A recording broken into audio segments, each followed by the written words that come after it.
నమస్కారం. ప్రేక్షకులందరికీ శుభోదయం. ఈనాటి శుభయోగం శీర్షికన దేవతా వృక్షాలలో రావి చెట్టు విశిష్టత ఏంటో, రావి చెట్టును ఆరాధిస్తే ఎటువంటి సత్ఫలితాలు కలుగుతాయో పరిశీలిద్దాం. అశ్వత్థః సర్వవృక్షాణం, వృక్షాలలో రావి చెట్టు నేనేనని భగవద్గీతలో శ్రీకృష్ణ పరమాత్మ సెలవిచ్చాడు. అగ్నిదేవుడు 1 సంవత్సర కాలం పాటు రావి చెట్టులో స్థిర నివాసం ఏర్పాటు చేసుకున్నాడని మనకు పురాణాల్లో వివరించారు. అలాగే ఈ రావి చెట్టు దక్షిణ శాఖల్లో ఈశ్వరుడు, పశ్చిమ శాఖల్లో శ్రీ మహావిష్ణువు, ఉత్తర శాఖల్లో బ్రహ్మదేవుడు ఉంటారని శాస్త్రవచనం. అలాగే ఇంద్రాది దేవతలందరూ కూడా ఈ రావి చెట్టుకున్నటువంటి తూర్పు వైపు కొమ్మల్లో ఉంటారు. అందుకే ఎవరైతే రావి చెట్టును పూజిస్తారో వాళ్ళకి సకల దేవతల అనుగ్రహము సులభంగా కలుగుతుందని ప్రామాణిక గ్రంథాల్లో వివరించారు.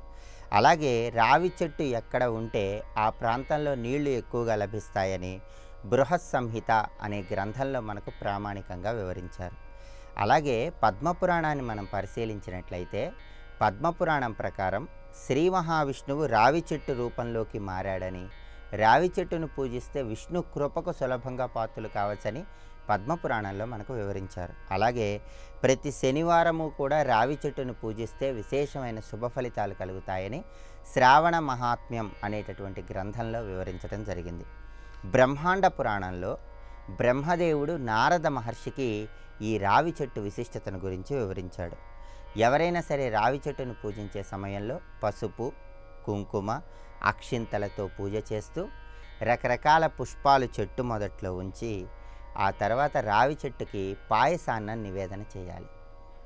ఆ తర్వాత రావి చెట్టు చుట్టూ ప్రదక్షిణలు చేస్తూ విష్ణు నామాలను స్మరించుకోవాలి. వీలైతే రావి చెట్టుకు సమీపంలో కూర్చొని విష్ణు సహస్రనామ పారాయణ చేస్తే విష్ణు కృపకు సులభంగా పాత్రులై ఉద్యోగ వ్యాపార రంగాల్లో విశేషంగా రాణించవచ్చు.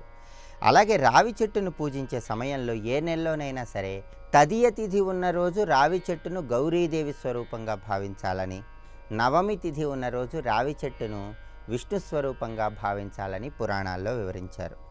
తదియ తిథి రోజు రావి చెట్టును గౌరీ స్వరూపంగా పూజించే సమయంలో రావి చెట్టుకు నమస్కారం చేసుకొని రావి చెట్టుకి పసుపు, కుంకుమ, గంధము అలంకరించి రావి చెట్టుకి ఒక ఎరుపు రంగు దారం కట్టాలి. ఆ తర్వాత రావి చెట్టు మొదట్లో నీళ్లు పోయాలి. ఒక కొబ్బరికాయ కొట్టి అరటిపండు ముక్కలను నైవేద్యంగా సమర్పించి హారతి ఇవ్వాలి. ఇలా ఎవరైతే తదియ తిథి రోజు రావి చెట్టును పూజిస్తారో వాళ్ళకి గౌరీదేవి అనుగ్రహం సులభంగా కలుగుతుంది. అలాగే రావి చెట్టుని నవమి తిథి రోజు కానీ దశమి తిథి రోజు కానీ పూజించే సమయంలో విష్ణు స్వరూపంగా ఆరాధన చేయాలి. ప్రత్యేకంగా నవమి తిథి రోజు రావి చెట్టును పూజించే సమయంలో రావి చెట్టు మొదట్లో నీళ్లు పోసి రావి చెట్టుకి ఒక పసుపు రంగు దారాన్ని కట్టాలి. ఆ తర్వాత రావి చెట్టు చుట్టూ ప్రదక్షిణలు చేస్తూ ఓం శ్రీహరి రూపాయ అశ్వత్థాయ నమః అని జపించుకోవాలి. ఓం శ్రీహరి రూపాయ అశ్వత్థాయ నమః అని జపిస్తూ నవమి తిథి రోజు విష్ణు స్వరూపంగా భావిస్తూ ప్రదక్షిణలు చేసినట్లయితే విష్ణు కృప ద్వారా విశేషమైనటువంటి శుభ ఫలితాలను సిద్ధింపజేసుకోవచ్చు. రేపటి శుభయోగం శీర్షికన పూజ చేసే సమయంలో లేదా భగవంతుణ్ణి ఆరాధన చేసే సమయంలో తీర్థం తీసుకోవటంలో ఉన్నటువంటి విశిష్టత ఏంటో, తీర్థానికి ఉన్నటువంటి ప్రాధాన్యత ఏంటో పరిశీలిద్దాం. నమస్కారం.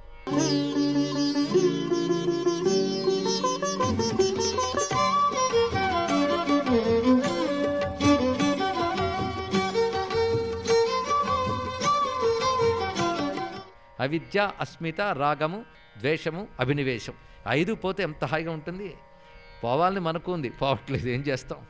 అయితే నీ ప్రయత్నం నువ్వు చేసిన పైవాడి సహకారం కావాలి. అవతలాయన నేను నిన్ను పైకి లాగుతా అని చెయ్యి పట్టి లాగుతున్నా నువ్వు కొంచెం పైకి రావడానికి కాలేనే ఎత్తాలి కదా. నేను ఇక్కడే కూర్చున్నాను మఠం వేసుకుని అలాగే ఉంటే పక్కవాడు ఎంత పైకి లాగి నువ్వు వెళ్ళవు. కనుక భగవంతుడు నిన్ను పైకి లాగాలని ప్రయత్నించినా పైకి వెళ్ళాలనే ప్రయత్నం నీలో ఉండాలి ఇక్కడ. కనుక నేను సంసిద్ధుణ్ణి తరించాలి అని నా వరకు నేను ప్రయత్నం నేను చేస్తా, కానీ అనుగ్రహం లేనిది వెళ్ళలేను. కనుక ఆయన ఆశ్రయించి సుమిరవు స్మరించితే ఆయన ఏం చేస్తున్నాడు? క్లేశాలను తొలగిస్తున్నాడు. కనుక పంచక్లేశములు తొలగిపోయాయి. అమ్మయ్య, క్లేశాలు తొలగిపోతే అయిపోయిందా? వికారాలు తొలగాలి. వికారంగాని పోతే మోక్షమే. ఇప్పటి వరకు అర్థమైతే క్లేశాలు పోతేనే మోక్షం అని అప్పుడే అర్థమైపోయింది కదా. అవిద్య, అస్మిత, రాగద్వేష, అభినివేశాహ ఇవి పోతే క్లేశములన్నీ పోయాయి. అసలు అన్ని క్లేశాలకి ఇవే మూలం, అవునా లేదా చెప్పండి. నేను కాని దేహాన్ని నేను అనుకోవడం, నేనైన స్వస్వరూపాన్ని తెలుసుకోలేకపోవడం అవిద్య అయితే, దానివల్ల నేను కాని దేహాదుల్ని నేను అనుకుంటూ దేహంతో సంపాదించుకున్న మమలు నావనుకుంటూ అస్మిత తెచ్చుకున్నాం. ఈ రెండిటి వల్ల రాగద్వేషాలు వచ్చాయి. రాగద్వేషాల వల్ల అభినివేశం వచ్చింది, దానివల్ల కర్మలు, దానివల్ల జన్మలు. ఇంత చూశారు మొత్తం పంచక్లేశాలు. ఏమి భారతీయ సంస్కృతి అండి! రోగాలకు మూలకారాన్ని అంత పరిశీలించి చెప్పేశారు. ఇంత సైంటిఫిక్గా చెప్పగలరా ఎవరైనా చెప్పండి. ఇక్కడ అంత సైంటిఫిక్ స్ట్రక్చర్ ఇచ్చేశారు. దుఃఖాలకు కారణం పంచక్లేశాలని ఇక్కడ. అటువంటి పంచక్లేశాలు, దీనివల్ల కలిగే వికారాలు. వికారాలంటే ఎప్పుడూ ఒకేలా ఉండకపోవడం అని చెప్పుకున్నాం. వికారాలు పరిణామాలు చెందడమే వికారము. ఆ వికారాలు ఎన్ని ఉంటాయంటే అబ్బో ఎన్నని చెప్పేము అనుకున్నారు. 6 అవి కూడా 6 వికారాలు. అవి షడ్భావ వికారా భవంతి ఇది వార్ష్యాయని. జాయతే అస్తి విపరిణమతే వర్ధతే అపక్షీయతే వినశ్యతి ఇది పాతంజల మహాభాష్యంలో చెప్పబడుతున్న అంశం. ఇవన్నీ యోగశాస్త్రంలోవే. జాయతే పుట్టడం ఒక వికారం. రెండవది అస్థి, ఆ పుట్టిన దేహాదులతో ఉండడం, నేనున్నానని భావం కొనసాగడం అస్థి. విపరిణమతే మార్పు చెందుట. ఏం చిన్నప్పుడు ఎలాగున్నాము ఇప్పుడు ఎలాగున్నామండి. కానీ చిన్నప్పుడు అహంకారం ఇప్పుడు అలాగే ఉంది. అప్పుడు చిన్నప్పుడు దేహంతో అహంకారం, ఇప్పుడు పెద్ద అయ్యాక దేహంతో అదే అహంకారం. కానీ అహంకారం అలాగే ఉన్నది.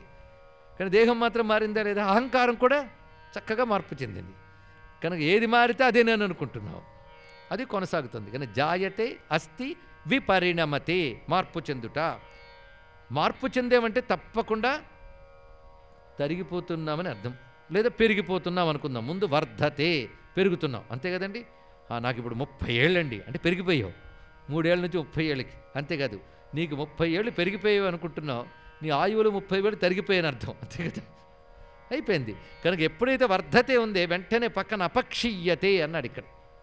శరీరం బాల్య దశ నుంచి యవ్వన దశలోకి వచ్చినప్పుడు వర్ధతే, యవ్వన దశ నుంచి పరిణామంలోకి వచ్చేటప్పటికల్లా అపక్షీయతే. ఒక్కొక్క అవయవం డిటారియేషను క్రమంగా ఒక్కటి క్షీణ దశకు వస్తూ చివరికి వినశ్యతే నాశనం. ఈ 6 వికారాలు ప్రపంచంలో అన్ని వస్తువులకు ఉన్నాయి. ఒక్కసారి చెప్పండి, లేనిది ఎవరికి? జాయతే అస్తి విపరిణమతే వర్ధతే అపక్షీయతే నశ్యతి. ఇప్పుడు 6 వికారాలు లేని వస్తువు ఏదైనా ఉందా ప్రపంచంలో? మనకి మనం చూసే వాటన్నిటికి ఉంది, అంటే ఉపాధులన్నిటికీ ఉంది. ఈ 6 వికారాలు లేని వస్తువు ఒకటి ఉంది. ఆ వస్తువు పేరే ఆత్మ, లేదా బ్రహ్మము, లేదా పరమాత్మ వాడు. కానీ 6 వికారాల వల్ల దుఃఖాలు కలుగుతున్నాయి కనుక 6 వికారాలు లేని వస్తువును మనం తెలుసుకోగలిగితే ధన్యులమైపోతాం. అంతేకాదు, ఒక్కసారి ఆలోచించుకోండి, ఈ 6 వికారాలు లేని వస్తువు మనమైపోతే ఎంత బాగుంటుంది. ఒక్కసారి ఊహించండి. పెద్ద పెద్ద వేదాంతం అనుకోవద్దు. మార్పులు చెందడాలు, పెరిగిపోవడాలు, తరిగిపోవడాలు, నశించిపోవడాలు లేకుండా హాయిగా పరిపూర్ణంగా ఎప్పుడూ ఒకేలా ఆనందంగా ఉండగలిగే స్థితి ఉంటే ఎంత బాగుంటుంది. బాగుంటుంది కదా. నీ స్థితి నిజానికి అదే వచ్చింది బాధ. ఇక్కడ స్వస్వరూపం అదే వచ్చింది, అదే. అది నువ్వు తెలుసుకోలేకపోవడం బుద్ధిహీనత. నీ స్వస్వరూపం అది అయి కూడా దాన్ని తెలుసుకోలేక జన్మ పరంపరలో పడిపోయావు గనక తెలుసుకోలేకపోవడం అనే బుద్ధిహీనత వల్ల పడిపోయాను. పుస్తకాలు చదివినా, పెద్దలు చెప్పినా, అది సత్యమని తెలిసినా మనసుకు పట్టట్లేదు. అంత బుద్ధిహీనత. ఇలాంటి బుద్ధిహీనత నుంచి బయటపడేది ఎలాగా అంటే సాధన చేయాలి. సాధన చేయాలని అనుకుంటూ ఉంటాం, ఏ రోజుకు ఆ రోజు ఆయువు అయిపోతుంది కానీ సాధన లేదు. కావాలి అనుకుంటే మాత్రం మన వల్ల అవుతుందా? ఎన్ని అడ్డుకుంటున్నాయంటే దాని నుంచి బయటపడాలంటే సుమిరవు పవన్ కుమార్ అని స్మరించాలట. ఆయన స్మరించితే ఆయన నీకు బలబుద్ధి విద్యలు ఇస్తాడు. ఈ 3 ఇవ్వడం వల్ల ఈ అజ్ఞానాల్ని దాటేస్తావు. దాటడం వల్ల క్లేశములు, వికారములు తొలగిపోతాయి. ఎప్పుడైతే పంచక్లేశాలు 6 వికారాలు పోయాయో ఎలా ఉంటాయని చెప్పండి. ఈ 6 వికారాలు లేని వస్తువు నువ్వైపోయావు, పంచక్లేశాలు లేని వస్తువు నువ్వైపోయావు, లేదా అది అయ్యున్న నిన్ను నువ్వు గ్రహించవు. ఏదైనా సరిపోయింది మొత్తానికి. అప్పుడు నీకు వికారాలు లేవు, ఈ క్లేశములు లేవు. ఎంత బాగుంటుంది. అవి లేకుండా ఉండాలంటే విద్య, బలము, బుద్ధి ఉండాలి. అవి కావాలంటే హనుమత్ స్మరణ చేయాలి. ఏం చేయాలి? హనుమంతుని స్మరణ చేయాలి. అంటే రోజుకోసారి హనుమాన్ అంటే చాలు కాదుట, స్మరణ చేయమన్నాడు. స్మరణ అనేది క్షణ ప్రక్రియో, నిమిష ప్రక్రియో, దిన ప్రక్రియో కాదు, నిత్య ప్రక్రియ. ఇది తెలుసుకోవాలి. స్మరణ నిత్యం. స్మరణ అంటే గుర్తుండుట. భక్తి అంటే ఏంటో కాదు, నిత్యస్మృతి, నిత్యస్మృతి, నిత్యస్మృతి తెలుసుకోండి. ఇక్కడ నిరంతర స్మరణ. నిరంతరం భగవంతుడు గుర్తున్నాడు అనుకోండి, ఇంకేం కావాలి ఇక్కడ? ఏది నీ గుర్తుందో అదే నీ జీవితం, అవునా లేదా అండి? ఇక్కడ అలా హనుమంతుని నిత్యస్మరణ చేస్తే, స్మరణ అంటే హనుమాన్ హనుమాన్ హనుమాన్ అనడమే కాదు, హనుమంతుని యొక్క వ్యక్తిత్వం, హనుమంతుడి యొక్క లీల, హనుమంతుడి మహిమ, హనుమంతుడు ప్రకటించిన గుణం, వాటన్నిటినీ స్మరణ చెయ్యు. తప్పకుండా నీలో బలం బుద్ధి రెండు పెరిగిపోతాయి, విద్య లభిస్తుంది. వాడు బ్రతికే మనకు విద్య. ఆంజనేయ స్వామి వారి జీవితమే మనకు విద్య. అది బోధపడితే బుద్ధి, అది అనుసరిస్తే బలమే. మరి ఏమున్నది ఇక్కడ? బలబుద్ధి విద్యలు 3 ఆయన జీవితంలోనే కనబడుతున్నాయి. కానీ హనుమత్ స్మరణగానే చేయగలిగితే బలబుద్ధి విద్యలు 3 లభిస్తాయి. ఆ 3 లభించితే పంచక్లేశములు షడ్భావ వికారములు తొలగిపోతాయి. ఎప్పుడైతే క్లేశ వికారాలు తొలగిపోతే దాని పేరు మోక్షము. చీకటి తొలగుట అంటే వెలుగు వచ్చుట, క్లేశ వికారములు తొలగుట అంటే మోక్షము కలుగుట. ఇదే అర్థం ఇక్కడ, ఇంకోటి ఏమీ లేదు ఇక్కడ. స్పష్టమైపోయింది కదా? ఈ విధంగా ఒక్క దోహలో ఏం చెప్పాడు అర్థమైందా? ఒకటి అర్థం ఏంటుంది, హనుమాన్ చాలీస అంటే ఏదో తేలిక అనుకున్నాం కానీ ఇంత కష్టమా అని అర్థమైంది కదా. అందుకే ఇది శాస్త్రం. ఇంత గొప్ప విషయం ఉంది కనుకనే హనుమాన్ చాలీస మహిమాన్వితమయ్యింది, తెలుసుకోండి ఇక్కడ. అందుకే హనుమాన్ చాలీస తెలిసి చేస్తే శక్తి ఎక్కువ, తెలియక చేస్తే ఎంత చేస్తే అంతే, తెలిసి చేస్తే ఎంత చేస్తే అంత. ఇప్పుడు చూసారా, హనుమాన్ చాలీస ఫలితం పూర్తిగా పొందడం కోసం జ్ఞాన సరస్వతి అనుగ్రహించి మనకు హనుమాన్ చాలీస అంటే ఏంటో చెప్తోంది. వెంటనే చదివి ఇప్పుడు మనం జోహిక పఢై హనుమాన్ చాలీసా హోయ సిద్ధి సాకి గౌరీసా, ఇందులో సందేహం లేదు ఇక్కడ.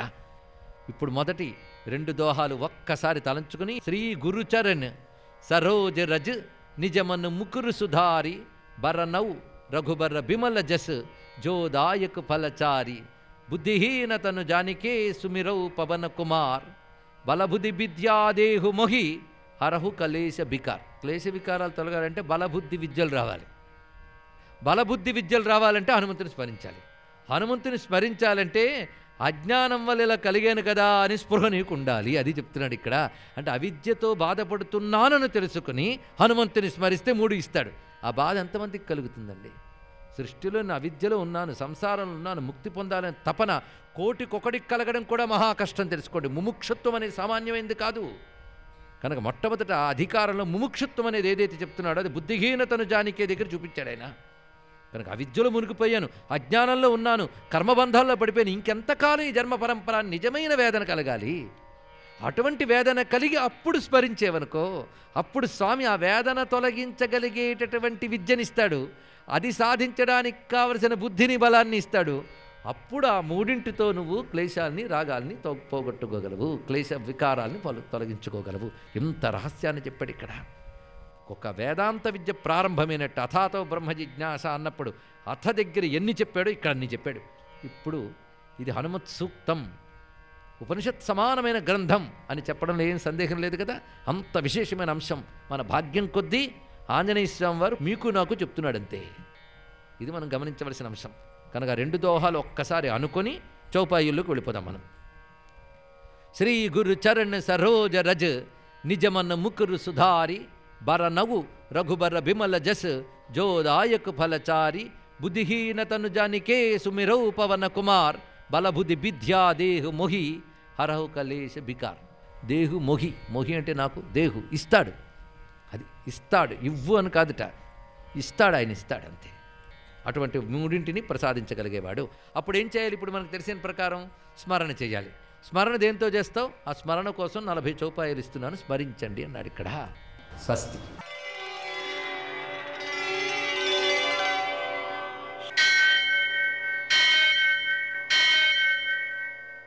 సహస్రశీరుషం దేవం విశ్వాక్షం విశ్వశంభువం విశ్వం నారాయణం దేవమక్షరం పరమం పదం విశ్వతః పరమాం నిత్యం విశ్వం నారాయణగుం హరిం విశ్వమేవేదం పురుషస్తద్విశ్వముపజీవతి పతిం విశ్వస్యాత్మేశ్వరగుం శాశ్వతగుం శివమచ్యుతం నారాయణం మహాజ్ఞేయం విశ్వాత్మానం పరాయణం. సూర్యశౌర్యమథేందురింద్రపదవీ సన్మంగళం మంగళం. లక్ష్మీం క్షీరసముద్రరాజతనయాం శ్రీరంగధామేశ్వరీం దాసీభూతసమస్తదేవవనితాం లోకైకదీపాంకురాం శ్రీమన్మందకటాక్షలబ్ధవిభవ బ్రహ్మేంద్రగంగాధరాం త్వాం త్రైలోక్య కుటుంబినీం సరసిజాం వందే ముకుంద ప్రియా. నేటి కాలమాన విశిష్టాలను గమనిద్దాం. స్వస్తి శ్రీ చాంద్రమాన విలంబనామ సంవత్సరం ఉత్తరాయణం గ్రీష్మ ఋతువు అధిక జ్యేష్ఠమాసం శుక్లపక్షం శుక్రవారం. సూర్యోదయం 5:46 సూర్యాస్తమయం 6:38. తిథి తదియ ఉదయం 8:24 వరకు. తరువాత చవితి తెల్లవారుజామున 5:27 వరకు. నక్షత్రం ఆర్ద్ర రాత్రి 2:23 వరకు. వర్జం మధ్యాహ్నం 12:11 నుంచి 1:38 వరకు. దుర్ముహూర్తం ఉదయం 8:20 నుంచి 9:12 వరకు. మరల మధ్యాహ్నం 12:38 నుంచి 1:29 వరకు. అమృతకాలం సాయంకాలం 5:17 నుంచి 6:44 వరకు. రాహుకాలం శుక్రవారం కాబట్టి ఉదయం 10:30 నుంచి 12 గంటల వరకు. అష్టకవర్గరీత్యా శుభప్రదమైన సమయం ఉదయం 8 గంటలకి. నేటి విశేషం శుక్రవారం. అలాగే సవితి తిథి ఆర్ద్ర నక్షత్రం ఇవి రెండు కలిసి వచ్చినందువలన దీన్ని మహాచతుర్థి అని పిలుస్తారు. ఈ మహాచతుర్థి సందర్భంగా నదీ స్నానం చేయడం దానాలు చేయడం చాలా విశేషమైన సత్ఫలితాలను ఇస్తాయి. దానాలు చేయడానికి అవకాశం లేకపోతే కనీసం జనని గనక వృష్టిం దక్షిణాంతేర్పయామి అనే మంత్రంతో మానసికంగా భగవంతునికి అమ్మవారికి బంగారు వర్షం దక్షిణగా సమర్పించినట్లుగా భావన చేయడం ద్వారా దానం చేసిన అత్యుత్తమ సత్ఫలితం సిద్ధిస్తుంది. అదేవిధంగా ఈరోజున్న విశేషాలలో నదీ స్నానం చేయడానికి అవకాశం లేకపోతే మనం స్నానం చేసే చోటే గంగే చ యమునే చైవ గోదావరి సరస్వతి నర్మదే సింధు కావేరి జలేస్మిన్ సన్నిధిం కురు అని ఆ నదులన్నీ కూడా ఈ స్నానం చేసే జలంలో కలిసినట్టుగా భావన చేస్తూ ఆ నీటితో స్నానం చేస్తే నదీ స్నాన ఫలం వస్తుంది. అలాగే ఉమా పూజ, అమ్మవారిని పూజ చేయడం, అది కూడా మనం సాధ్యమైనంత వరకు స్వయంగా చేయడం మంచిది. లేదా కనీసం అంతర్యాగ సమారాధ్య అన్నట్లుగా మనం మానసికమైన పూజ కూడా నిర్వర్తించవచ్చు. ఆ పూజలో నైవేద్యం చాలా ప్రధానమైనది. ఆ విధంగా చేయడం ద్వారా విశేషమైన సత్ఫలితాలు సిద్ధిస్తాయి. అలాగే ఈరోజు ప్రదోషం కూడా ఉంది. అందువలన సాయంకాలపు వేళ మనం 1 కేజీ బొబ్బర్లతో కనుక ఆ పార్వతీ పరమేశ్వరులను పూజించుకున్నట్లయితే, ఆ బొబ్బర్లని ఆవులకు పెట్టినట్లయితే మనకు శుక్రునికి సంబంధించినటువంటి దోషాలు పోతాయి. అలాగే మారేడు దళాలతో శంకరుణ్ణి అర్చించినట్లయితే లక్ష్మీదేవి యొక్క అనుగ్రహం కలుగుతుంది, సంపద సిద్ధిస్తుంది. ఐశ్వర్యం ఈశ్వరాది చేత్ అని శాస్త్రం చెబుతోంది. కాబట్టి ఐశ్వర్యం ఇచ్చేవాడు ఈశ్వరుడు అనే భావనతో. అలాగే శుక్రవారం కాబట్టి ఉదయకాలం లలితాదేవిని శంకరుణ్ణి అలాగే లక్ష్మీనారాయణులను మారేడు దళాలతో అర్చించుకోవడం ద్వారా విశేషమైన సత్ఫలితాలు సిద్ధిస్తాయి. సంపదకు లోటు లేకుండా ఉంటుంది. మారేడు చెట్టుకి ప్రదక్షిణం చేసినా కూడా అటువంటి సత్ఫలితం వస్తుంది. అందువలన వీలైనంత వరకు మారేడు చెట్టును నాటి దాంట్లో కాస్త నీళ్లు పోసి ప్రదక్షిణం చేసినట్లయితే ఉత్తమమైన సత్ఫలితం సిద్ధిస్తుంది. నేటి ఆణిముత్యాలు.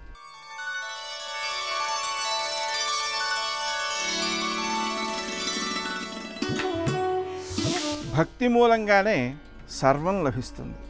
భగవానుని ప్రేమించగలిగితే ఇక ఏ లోటు ఉండదు.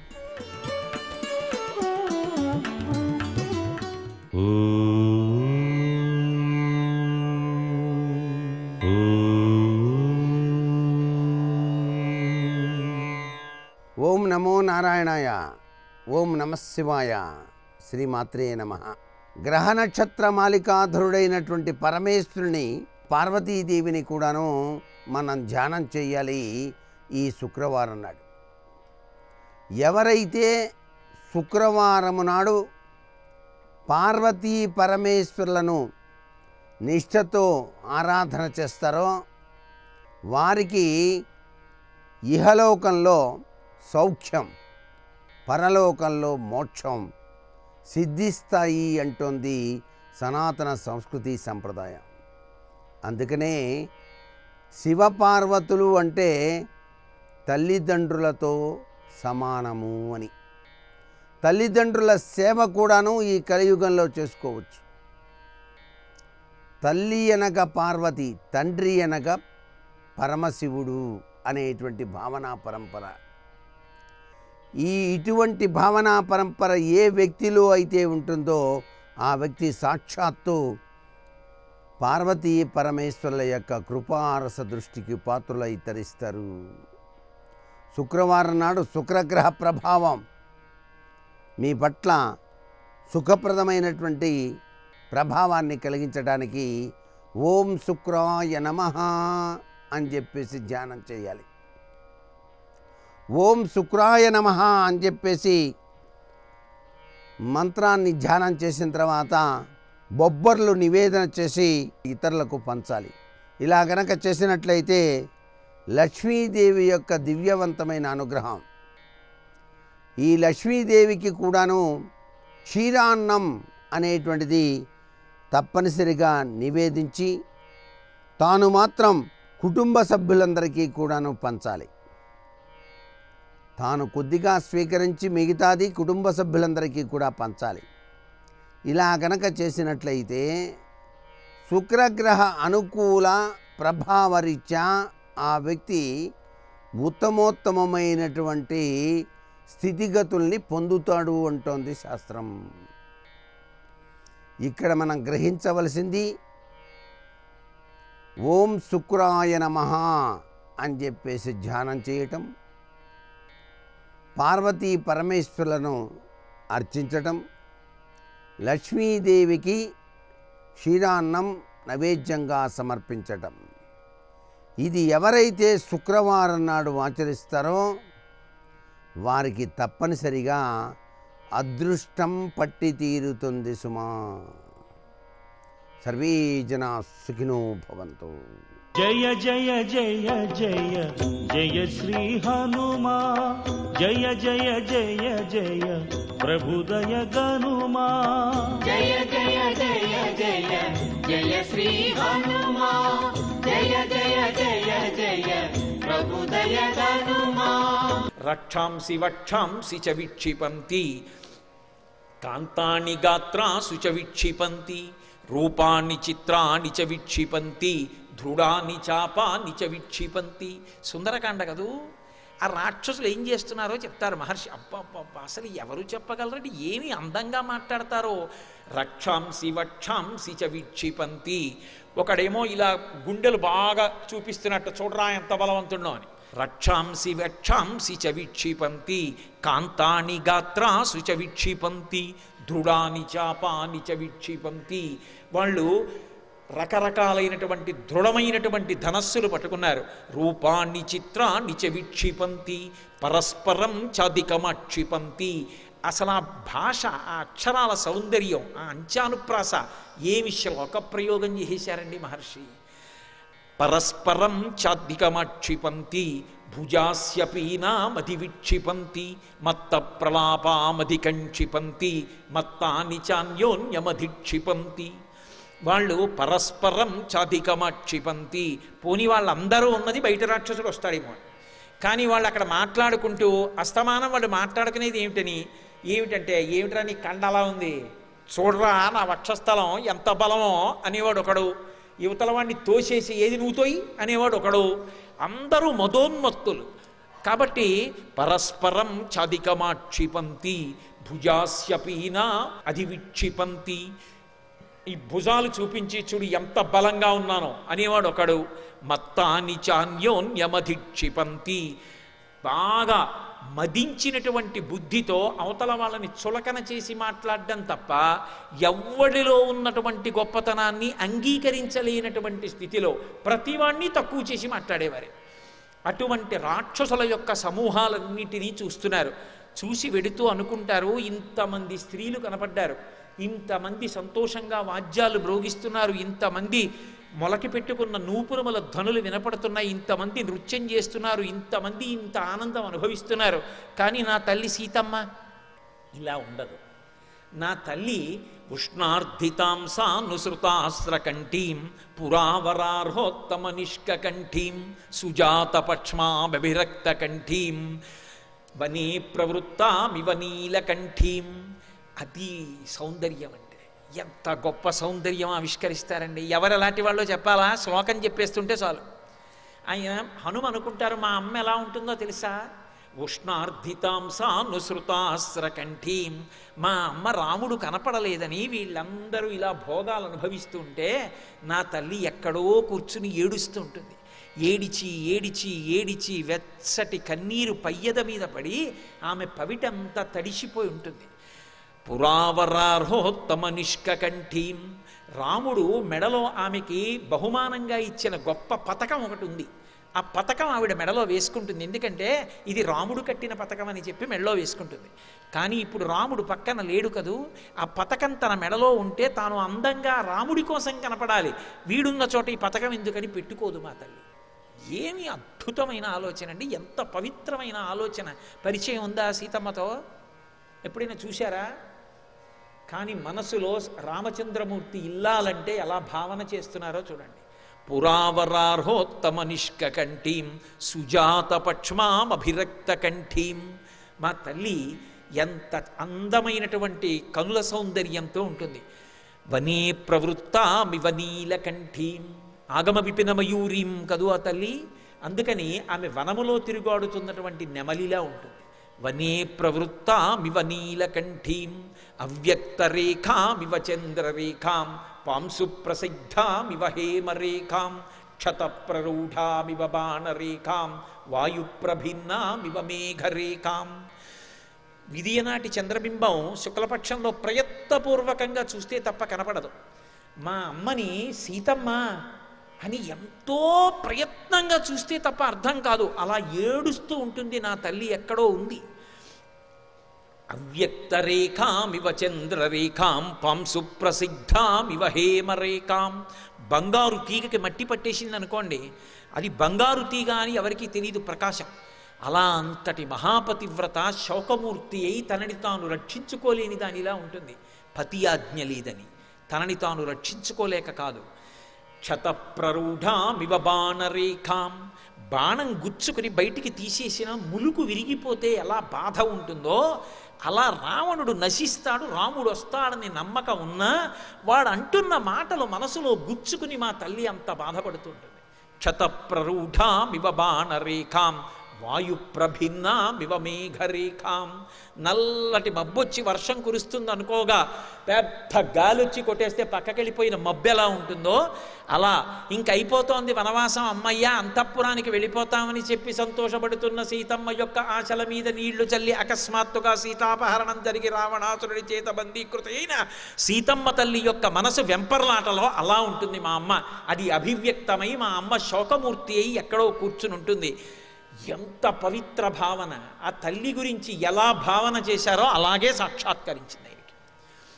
అని మా అమ్మ ఇలా ఉంటుందని వెతికారు వెతికారు వెతికారు, ఇక్కడ ఎక్కడ కనపట్టలేదనుకున్నారు. తిన్నగా రావణాసురుడి యొక్క అంతఃపురానికి వెళ్ళాడు. విభీషణుడు, మహాపార్శ్వుడు, కుంభకర్ణుడు, వీళ్ళందరి భవనాలు అయిపోయాయి. ఉత్తమం రాక్షసావాసం హనుమాన్ అవలోకయన్ అససాదాద లక్ష్మీ వాన్ రాక్షసేంద్ర నివేశనం. రావణాంతఃపురానికి వెడితే బోలెడన్ని కక్ష్యలు. బయట కక్షల్లో ఏనుగుల మీద గుర్రాల మీద పహరా కాస్తూ విచ్చుకత్తులు పట్టుకుని లోపల రావణుడు నిద్రపోతున్నాడు. ఎవరు వస్తారో ఉపద్రవానికి, అందుకని విచ్చుకత్తులు పట్టుకుని పహరా కాస్తున్నారు. లోపలికి వెళ్ళే కొద్దీ శబ్దం తగ్గిపోతోంది. పువ్వులు కట్టేవాళ్ళు, చందనం తీసేవాళ్ళు, మందంగా వీణ వాయించేవాళ్ళు. ఆ లోపల ఎక్కడో పడుకున్నాడు. అక్కడ దాకా వెళ్ళి చూశారు, పుష్పక విమానం కనపడింది. ఓ ఇది గొప్ప పుష్పక విమానమనా? పుష్పక విమానం వంక చూశారు. గృహాణి నానా వసురాజితాని దేవాసురైశ్చాపి సుపూజితాని సర్వైశ్చ దోషై పరివర్జితాని కపిర్దదర్శ స్వబలార్జితాని. ఇది సౌందర్యం అంటే. ఆ పుష్పక విమానంలో బోలెడన్ని గదులున్నాయి, బోలెడన్ని ఇళ్ళున్నాయి. కానీ అవన్నీ కూడా ఒక్క దాంట్లో కూడా ఏ దోషం లేదు. ఎన్ని సంపదలో సమకూర్చబడి ఉన్నాయి. ప్రతి దాంట్లోనూ కూడా దేవతల యొక్క ఆరాధన జరుగుతోంది. దేవతలు కూడా చూసి సంతోషించేటట్టుగా ఉంది ఆ విమానం అంతా కూడా. అటువంటి విమానాన్ని చూశారు. ఇంకొంచెం ముందుకు వెళ్ళారు. వెళ్ళి చూస్తే సవేష్మజాలం బలవాన్ దదర్శ వ్యాసక్త వైఢూర్య సువర్ణజాలం యథామహత్స్రా వృషిమేఘజాలం విద్యుచ్చినద్ధం సవిహంగజాలం. అక్కడ బంగారానికి వైఢూర్యాలు పొదగబడినటువంటి కిటికీలు ఉన్నాయి. ఒక్క కిటికీ వంక చూస్తేట ఇక ఇలా కన్ను తిప్పట్టు అక్కడే కూర్చోవడమే దాన్ని చూస్తూ. అది సౌందర్యం లంకది. అందుకే సవీష్మజాలం బలవాం దదర్శ. అది ఎలా ఉందంటేట ఆకాశంలో నల్లటి మబ్బు పట్టి సన్నటి వాన కురుస్తుంటే దాని కింద నుంచి పక్షుల బారు ఎగిరితే ఎంత అందంగా ఉంటుందో, బంగారానికి వైఢూర్యాలు పొదిగి దానికి అలంకారం చేసిన జాలు అలా ఉందిట.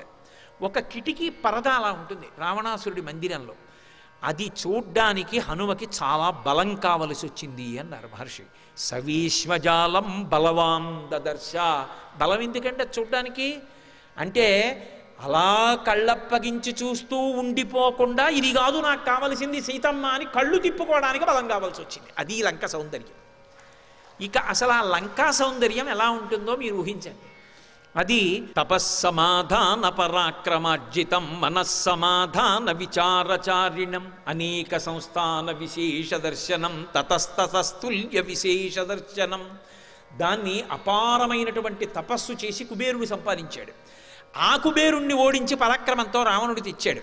దాని గొప్పతనం ఏమిటంటే అందులో కూర్చుని మనస్సుతో సంకల్పం చేస్తే చాలు ఎక్కడికి వెళ్ళమంటే అక్కడికి వెళ్ళిపోతుంది. అందులో ఉన్నటువంటి విశేషాలు చెప్పడం ఎవరికీ సాధ్యం కాదు. అన్ని విశేషాలతో ఉంది. సర్వం శ్రీ ఉమామహేశ్వర పరబ్రహ్మార్పణమస్తు. స్వస్తి.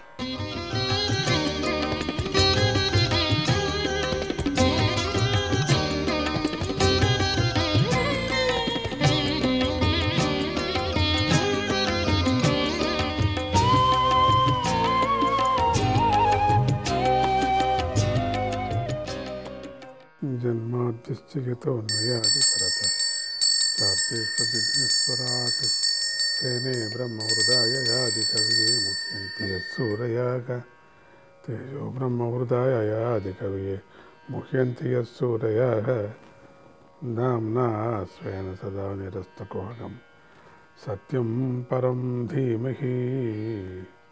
నారాయణ నారాయణ నారాయణ. శ్రీహరే కృష్ణ. 55వ అధ్యాయం. ఈ 55వ అధ్యాయము ప్రద్యుమ్నుడి జన్మ మరియు శంబాసురుడి వధ ఈ అధ్యాయంలో చెప్పబడింది. శ్రీ శుకమహర్షి ఇలా చెప్పాడు.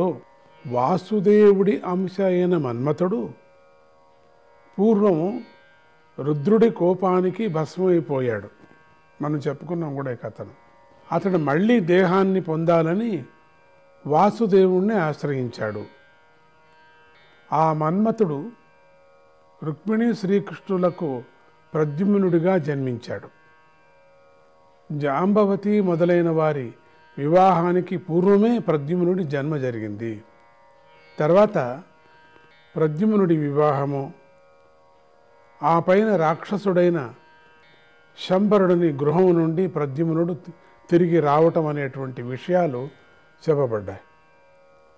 ప్రద్యుమ్నుడు వాసుదేవాంశంతో జన్మించాడు. ఆ మన్మథుడే శ్రీకృష్ణుని తేజస్సుతో విదర్భరాజపుత్రిక అయిన రుక్మిణి యందు జన్మించి ప్రద్యుమ్నుడిగా ప్రసిద్ధికెక్కాడు. అతడు సకల గుణాలలోనూ తండ్రితో సమానంగా ఉన్నాడు, అన్ని గుణాలతో. ఆ కాలంలో శంబరుడనే అసురుడు కోరిన రూపాన్ని ధరించగల శక్తిమంతుడు, కామరూపుడు. అతడు తనకు శత్రువైన కాముడు ప్రద్యుమ్నుడిగా పుట్టాడని తెలుసుకున్నాడు. అప్పటికింకా ప్రద్యుమ్నుడు పుట్టి 10 రోజులు కూడా నిండలేదు. ఆ పసివాణ్ణి శంబరుడు 6వ రోజున అపహరించి సముద్రంలో పారవేసి ఇంటికి వెళ్ళిపోయాడు. బాగా బలంగా ఉన్న ఒక పెద్ద చేప ఆ శిశువును మిరింగింది. ఇటువంటి విచిత్రమైన లీలలు భగవంతుడి ఇచ్ఛతోనే జరుగుతూ ఉంటాయి. మత్స్యకారులు పెద్ద వలను సముద్రంలోకి విసరగా ఆ పెద్ద చేపతో పాటు మిగిలిన చేపలు కూడా దానిలో చిక్కుకున్నాయి. ఆ వింత చేపను మత్స్యకారులు తీసుకొని వెళ్ళి శంబరుడికి ఉపహారంగా సమర్పించారు. అంత బాగుంది ఇది. వంట వాళ్ళు దానిని వంటశాలకు తీసుకొని వెళ్ళి కత్తితో కోశారు. ఆ చేప పట్టలో ఉన్న పిల్లవాడిని చూసి వారు శంబరుడి దాసి అయిన మాయావతికి విషయాన్ని చెప్పారు. ఆమెకు మనస్సులో సందేహం కలిగింది. అప్పుడు నారదుడు ఆమె వద్దకు వచ్చి ఆ బాలుడు కాముడి అవతారమని, కృష్ణుని వల్ల రుక్మిణీదేవికి జన్మించాడని తెలిపి అతడు చేప పట్టలోకి చేరిన కథనంతా చెప్పాడు. ఆ మాయావతియే కాముడి భార్యగా ప్రసిద్ధి చెందిన రతీదేవి, పతివ్రత. కాముడి దేహం దహించబడంతో అతడికి మరొక దేహం కలిగేటట్ల వరకు ఆమె ఎదురు చూడసాగింది. కాముడి శరీరం భస్మైపోగా రతీదేవి అతడు ఆ శరీరాన్ని తిరిగి పొందాలని శివుణ్ణి ఆరాధించింది. అదే సమయంలో శివుడు శంబరుని వరం కోరుకోమన్నాడు. అతడు రతిని చూసి కామానికి వశుడై ఆమెను కోరుకున్నాడు. అప్పుడు శివుడు ఏడుస్తున్న రతిని ఓదారుస్తూ, అమ్మాయి, నువ్వు ఇతడి దగ్గర ఉండు, అక్కడే నీ కోరిక నెరవేరుతుంది అని చెప్పాడు. తర్వాత రతీదేవి తన మాయతో శంబరుణ్ణి మోహింపజేసింది. అతడితో ఎలాంటి స్పర్శ లేకుండా అతడింట్లోనే మాయావతి అనే పేరుతో ఉండసాగింది అనేటువంటి మత్స్యపురాణ కథను ఇక్కడ గుర్తు చేసుకోవాలి మనం. శంబరుడికి వంట వండే పనిలో మాయావతి నియమించబడింది కదా. ఆమెకు ఆ పిల్లవాడు కామదేవుడని తెలిసి ప్రేమను పెంచుకుంది. కృష్ణపుత్రుడైన ఆ ప్రద్యుమ్నుడు కొద్ది కాలంలోనే యువకుడైపోయాడు. యువతులను అతన్ని చూస్తే మోహం కలుగుతూ ఉండేది. అటువంటి రూపాన్ని పొందాడు. ఆ ప్రద్యుమ్నుడు పొడవాటి చేతులు గలవాడు, పద్మపు రేకుల వంటి విశాలమైన కన్నులతో మానవ లోకంలోనే అందగాడిగా ఉన్నాడు ప్రద్యుమ్నుడు. మాయావతి అంత అందగాడైన భర్తను సిగ్గుతోనూ చిరునవ్వుతోనూ కనుబొమ్మలు కదులుతుండగా ప్రేమతో చూసింది. తన ప్రేమను ప్రకటించేలాగా హావభావాలను ప్రదర్శిస్తూ సేవించింది. అప్పుడు ప్రద్యుమ్నుడు ఆమెతో ఇలా అన్నాడు, అమ్మా, నీ బుద్ధి విపరీతంగా ఉంది అమ్మ తల్లి. నువ్వు తల్లి ప్రేమను కూడా దాటి కాముకురాలిలాగా ప్రవర్తిస్తున్నావు. అది తప్పు కదా. అటువంటి చిన్న పిల్లవాడి మీద నువ్వు చూపించేటువంటి హావభావాలు ఏమీ బాగలేవు. నువ్వు తల్లి కదా. తల్లిలో కామభావన ఉండకూడదు, ప్రేమ భావన ఉండాల. అటువంటిది నువ్వు కాముకురాలిగా నువ్వు ప్రవర్తిస్తున్నావు కదా తల్లి అని అన్నాడు. రతీదేవి అతడితో, ఓ ప్రభు, భగవంతుడైన శ్రీకృష్ణుడి పుత్రుడవైన నిన్ను శంబరుడు ఇంటి నుండి దొంగిలించి తెచ్చాను. నేను పూర్వజన్మలో నీ ధర్మపత్ని అయిన రతీదేవిని. అంటే అక్కడి నుంచి తెచ్చేశాడు. అందుకంతే మేము తీసుకొని ఎట్లా నిన్ను సాకుతున్నాం. నేను నీ ధర్మపత్ని అయిన రతీదేవిని. నువ్వు కాముడవు. 10 రోజుల వయస్సు కూడా లేని నిన్ను శంబాసురుడి సముద్రంలో పారవేయగా నిన్ను చేప మిరింగేసింది.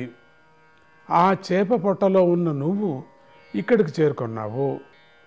నీ శత్రువైన శంబాసురుణ్ణి వశం చేసుకోవటము, జయించడము చాలా కష్టము. శంబరుడు 100 మాయలను తెలిసినవాడు. నువ్వు కూడా శత్రువులకు మూర్ఛ వచ్చేలాగా చేసే మోహమును, శత్రువుకు తీరని దప్పిక కలిగించే శోషణము మొదలైన మాయలతో వాడిని వధించు. నువ్వు కూడా అటువంటి మాయలను చూపించి వధించాలా, లేకపోతే కష్టమవుతుంది. నువ్వు దూరం అయిపోయినందుకు నీ తల్లి రుక్మిణి ఎంతో బాధపడుతున్నది ప్రభు. దీనురాలై ఉన్నది, నీ తల్లి దుఃఖిస్తుంది అని మాయావతి అయిన రతీదేవి ఇలా మాట్లాడి మహాత్ముడైన ప్రద్యుమ్నుడికి మహామాయ అనే విద్యను ఉపదేశించింది. ఆ విద్య సకల మాయలను నాశనం చేస్తుంది. ప్రద్యుమ్నుడు శంబరుడి వద్దకు వెళ్ళి అతడిని సహించరాని కఠినమైన మాటలతో నిందిస్తూ యుద్ధానికి ఆహ్వానించాడు. దుర్భాషలతో నిందించబడ్డ ఆ శంబరుడు కాలుతో త్రొక్కబడ్డ పాములాగా అయిపోయాడయ్యా. ఎందుకంటే అంత నింద చేసేశాడు యుద్ధానికి రమ్మటానికి. ఈ కోపంతోనూ ఎర్రని కనులతోనూ ఉన్నటువంటి ఆ శంబరుడు గదను పట్టుకొని బయటకు వచ్చాడు. గిర్రున గదను త్రిప్పి ప్రద్యుమ్నుడిపైకి వేగంగా విసిరి పిడుగుపడ్డ శబ్దం కంటే ఎంతో అధికంగా కఠోరమైన శబ్దాన్ని చేశాడు. మీదకు వచ్చి పడుతున్నటువంటి ఆ గదను ప్రద్యుమ్నుడు తన గదతో త్రోసివేసి కోపంతో తన గదను శంబరుడిపైకి విసిరాడు. అప్పుడు శంబరుడు రాక్షసమాయను ఆశ్రయించి ఆకాశానికి ఎగిరి ఆకాశంలో నిలబడి శ్రీకృష్ణపుత్రుడిపై ఆయుధాల వర్షాన్ని కురిపించాడు ప్రద్యుమ్నుడి మీద. ఆ మాయను పూర్వం యముడు సృష్టించాడు. దానినే శంబరుడిప్పుడు ప్రయోగించాడు మళ్ళీ. రుక్మిణీపుత్రుడైన ప్రద్యుమ్నుడు గొప్ప రథికుడు. ఆయన తనను ముంచివేస్తున్నటువంటి ఆయుధాల వర్షాన్ని చూసి మహావిద్యను ప్రయోగించాడు. ఆ మహావిద్య సత్వగుణ ప్రధానమైనది, సకల మాయలను నాశనం చేస్తుంది. దానితో శంబరుడి మాయలను నాశనమైపోయాయి మొత్తం. తర్వాత శంబరుడు గుహ్యక, గంధర్వ, పిశాచ, నాగ, యక్ష, రాక్షస సంబంధమైనటువంటి వందలాది మాయలను ప్రయోగించాడు. చాలా అద్భుతమైనటువంటి యుద్ధం, మాయా యుద్ధం జరుగుతున్నది. కృష్ణ కృష్ణ హరే కేశవ.